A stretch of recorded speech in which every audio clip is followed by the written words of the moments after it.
Morning student. आज हम sixth प्रथम भाषा हिंदी पाठ 2 का दूसरा भाग करने जा रहे हैं। बच्चों, पहले भाग में हमने पढ़ा था कि एक मंटू नाम का लड़का है, वो किस प्रकार अपनी माता को बिना पूछे टेबल से चीज़ें उठा के खा लेता है और वो चीज़ें खाने के बाद कितनी उसे बेचैनी होती है और उसे अपने आप में ही लगता है कि मैंने कोई गलत कार्य किया है। बच्चों, आगे हम इसका कहानी को पढ़ेंगे। मेरे साथ ई बुक का पेज नंबर 7 निकालो। दोनों बच्चे तैयार होने के लिए चले गए। पम्मी जोर जोर से कहानी पर कहानी सुनाती रही, लेकिन मंटू बराबर कुछ सोचता रहा, बराबर कहीं खोया रहा।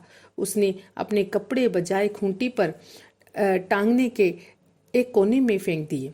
हाथ मुंह धोते समय 2 बार लोटा उसके हाथ से छूट कर गिर गया। बच्चों, जब मंटू ने मतलब कि उसे ऐसा फील हो रहा था कि मैंने गलत काम किया है, तो वो अपने आप में ही खोया हुआ था। उसकी बहन जब स्कूल से आई, वो जोर जोर से उसे सुनाने लगी कि मैंने स्कूल में ये किया वो किया, पर मंटू का ध्यान उसकी बहन की बातों की तरफ बिल्कुल नहीं था। वो बराबर लगातार अपनी ख्वाबों में खोया रहा। उसने अपने कपड़े एक खूंटी पे टांगने के बजाय वहीं कॉर्नर में उसने फेंक दिए। हाथ मुंह धोते समय भी उसके हाथ से जो लोटा था, जो मग था, वो नीचे बार बार गिरे जाए। जहाँ तक कि चाचा के आने पर भी उसकी उदासी दूर नहीं हुई। जैसा कि बोलता है कि उसके चाचा उसके घर आने वाले थे, पर उसे कोई चाचा के आने की खुशी नहीं थी। वह उदास सा बैठा हुआ था। उसे खुश करने के लिए चाचा ने कई गीत सुनाए, किंतु वह नहीं हंसा। बोलते हैं मंटू इतना उदास था, पता नहीं उसके मन में क्या चल रहा था। उसके चाचा ने उसे गीत भी सुनाए, उसका मन भी बहलाया, पर वह बिल्कुल नहीं हंसा। उस रात उसने एक सपना देखा कि चीकू और रसगुल्ला उसके पेट में कूद रहे हैं और कह रहे हैं, मंटू तुमने हमें अपनी मम्मी से बिना पूछे खाया था, तुमने ठीक काम नहीं किया। बोलते जब मंटू रात को सोया हुआ था तो उसे ऐसा लगा कि उसके पेट में जो चीकू और रसगुल्ला है वो उछल उछल कर उसे बोल रहे हैं कि तूने गलत काम किया, तूने चीकू और रसगुल्ला खाते समय अपनी माता से पूछा नहीं। वह सवेरे उठा, किंतु अब वह भी प्रसन्न नहीं था। वो जब सुबह उठा तब भी वो खुश नहीं था। उस दिन उसने स्कूल का काम भी नहीं किया, मम्मी से ही करवाया। स्कूल में सबसे पहला पीरियड गणित का था। आज उसके सारे सवाल ठीक थे। अध्यापक ने प्रसन्न होकर उसकी पीठ थपथपाई और कहा, मंटू तुम होशियार होते जा रहे हो, इसी तरह मेहनत करोगे तो क्लास में फर्स्ट आओगे। बच्चों, जब मंटू सुबह उठा तो वो खुश नहीं था और उसने पिछला काम भी नहीं किया हुआ था और उसने वो काम सारा अपनी मम्मी से करवाया, माता से करवाया और उस दिन उसके हिसाब के पहला पीरियड था तो वो सारे सम उसके बिल्कुल सही निकले। अध्यापक ने खुश होकर कहा और उसकी शाबाशी दी, पीठ थपथपाई और कहा, मंटू तुम होशियार होते जा रहे हो, इसी तरह मेहनत करोगे तो क्लास में एक दिन फर्स्ट आओगे। मंटू ने अध्यापक की बातें सुनी पर चुप रहा। उसे लगा जैसे किसी ने फिर पुकारा, मंटू तुमने फिर गलत काम किया। बोलते जब अध्यापक ने उसे शाबाशी दी, उसे उसका उत्साह बढ़ाया, पर उसको ऐसा फील हुआ कि उसके अंदर से कोई आवाज़ दे रहा है, मंटू तुमने फिर से गलत काम किया। मंटू चौंक पड़ा। वो एकदम से चौंक सा गया, लेकिन जितना ही वह चौंकता आवाज़ उतनी ही तेज़ होती थी। उसने साफ साफ सुना, आवाज़ आ रही थी, मंटू तुमने ठीक काम नहीं किया, सवाल तुमने अपने आप नहीं किए, अपनी मम्मी से करवाए हैं। मंटू ने सोचा, आखिर ये आवाज़ आ कहाँ से रही है? क्या मेरे अंदर से आती है?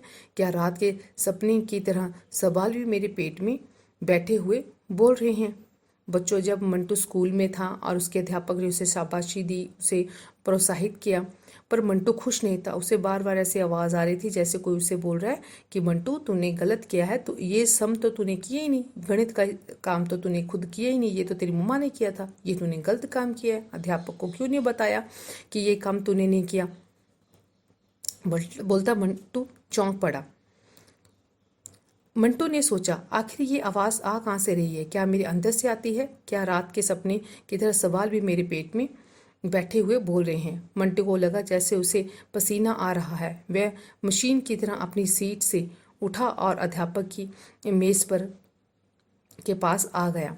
बोलते जब मंटू को वो सारे सवाल जो परेशान कर रहे थे, तो मंटू को पसीना सा आ गया। वो फटाफट उठा, मशीन की तरह उठा, फटाफट उठा और अपने टीचर के पास चला गया और धीरे से बोला, सर मैं आपको एक बात बताना भूल गया था। अध्यापक ने पूछा, क्या बात? मंटू ने धीरे से कहा, सर ये सवाल मैंने नहीं किए, मेरी मम्मी ने किए थे। अध्यापक ने मंटू को ऊपर से नीचे तक देखा, फिर उसकी आंखों में झांका और मुस्कुराकर बोले, तो क्या हुआ? आज तुमने अपनी मम्मी से पूछकर किए हैं तो कल अपने आप कर लोगे। मुझे खुशी है कि तुमने मुझसे सच बात बता दी। बच्चों, जब मंटू बड़ा परेशान हुआ तो वो झट से उठा और अपने अध्यापक के पास गया और बोला, सर जी ये काम मैंने नहीं किया, मेरे ये सवाल जो है मेरी माता जी ने किए हैं। पर अध्यापक ने खुश होकर मंटू को कहा कि मंटू मैं तो तेरे से बहुत खुश हूँ, कम से कम तूने सच तो बोला ना मुझे। मंटू को लगा जैसे एक ही क्षण में सब कुछ पलट गया। बेटा, जब मंटू ने अपने अध्यापक को सच सच बोल दिया तो उसके अंदर से ही वो रिलैक्स हो गया, शांत हो गया और उससे लगा कि अब सब कुछ ठीक हो गया। वह बिल्कुल हल्का हो गया। मास्टर जी जो कुछ पढ़ा रहे थे वह सब उसे बहुत अच्छी तरह से समझ आ रहा था। उसे बहुत खुशी हुई। वह दिन भर बहुत प्रसन्न रहा, लेकिन बीच बीच में मिठाई की बात उसे याद आती रही। बेटा, जब टीचर ने उसे शाबाशी दी और जब उसने सारा कुछ सच बता दिया टीचर को, तो वो अपने आप को बड़ा खुश महसूस करने लगा और पूरा दिन वो खुश रहा। पर फिर भी उसके मन में वो मिठाई वाली बात बार बार आए जा रही थी। छुट्टी मिलने पर वह सदा की तरह भागता हुआ घर आया। देखा माँ दरवाजे पर खड़ी मुस्कुरा रही है, पर उसके गले से चिपट गया। मंटू बोला, मम्मी मम्मी मैं तुम्हें एक बात बताना भूल गया था। कल जब मैं घर आया था तो तुम मुझे यहाँ नहीं मिली थी। मुझे बड़ी भूख लग रही थी। तुमसे बिना पूछे मैंने एक रसगुल्ला और एक चीकू उठाकर खा लिया। मम्मी एक क्षण को गंभीर हुई, फिर मुस्कुराकर बोली, तो कल तुमने चोरी की थी, लेकिन कोई बात नहीं, देर से ही सही, तुमने मुझे बता तो दिया। आओ कपड़े बदलो, मैं तुम्हारे लिए नाश्ता लगाती हूँ। लेकिन हाँ बेटे, तुम्हें अपना अपराध स्वीकार करने के लिए किसने कहा? बच्चों, जब मंटू को छुट्टी हो गई तो वह भागता हुआ अपने घर की तरफ गया और उसने देखा कि उसकी माताजी दरवाजे पे खड़ी है। वो झट से अपनी मम्मी के गले में लिपट गया। मंटू बोला, मम्मी मैंने आपसे एक बात बताना मैं भूल गया। कल जब मैं स्कूल से घर आया तो मुझे भूख लगी थी, मैंने आपसे बिना पूछे रसगुल्ला और चीकू उठाकर खा लिया था। तो थोड़ी देर के लिए उसकी मम्मा गुस्सा हुई, पर फिर मुस्कुराकर बोली, तो कल तुमने चोरी की थी। कोई बात नहीं, तुमने मुझे बता तो दिया ना। चलो कपड़े बदलो और मैं आप तेरे लिए खाना लगाती हूँ। लेकिन बेटे तुमने अपना और माँ ने उससे पूछा कि तूने ये अपना जो अपराध है जो स्वीकार करने के लिए किसने कहा कि तुझे किसने कहा कि अपनी मम्मा से जाके माफ़ी मांग ले? मंटू ठिठक कर फिर बोला, पता नहीं मम्मी, तब से बराबर कोई मुझसे कहे जा रहा है मंटू तुमने गलती की है। असल में मम्मी, वह चीकू और रसगुल्ला मेरे पेट में बैठे बैठे बोल रहे हैं। सपने में मैंने उन्हें ही देखा था। जब मंटू की माँ ने उसे पूछा कि तुझे किसने बोला कि मम्मी को सच सच बता दे, तो वो एकदम से घबराया और बोला, पता नहीं मम्मा, जब से मैंने वो रसगुल्ला और चीकू खाया है वो मेरे पेट में बैठे बैठे बोले जा रहे हैं कि तूने गलत काम किया है। मम्मी का चेहरा खिल उठा। वह बोली, मंटू ये तुम्हारी अपनी आवाज़ है। जब कोई बुरा काम करता है तो वह आवाज़ तुरंत उसे चेता देती है। तो माँ हंसी और बोली, मंटू ये चीकू और रसगुल्ला नहीं तेरे पेट में बोले, तेरी ये अपनी आवाज़ है, तेरी आत्मा की आवाज़ है। जब भी व्यक्ति कोई बुरा काम करता है तो उसे एक बार उसकी जो अंतरात्मा है वह उसे सचेत करती है।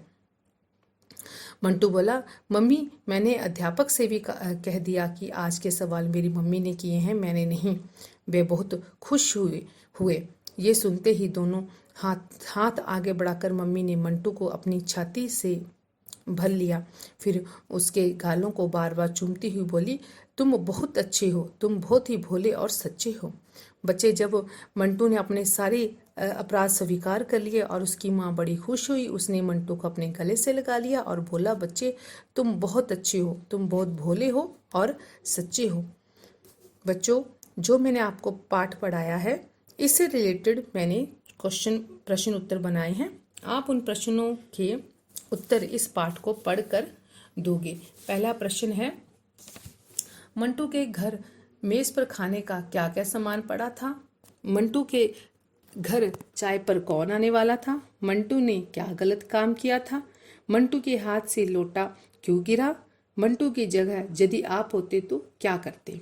आगे हैं वस्तुनिष्ठ प्रश्न है। मंटू के चाचा 6वां प्रश्न है, मंटू के चाचा को क्या पसंद था? चाय, समोसा, बर्फी, रसगुल्ले। मंटू के स्कूल का काम किसने किया था? बहन ने, माता ने, चाचा ने, पिता ने। मंटू ने क्या गलत काम किया था? चोरी की थी, खाना खाया था, गाना गाया या झूठ बोला था? बच्चों, ये सारे प्रश्न आपने अपनी कॉपीज पर करने हैं।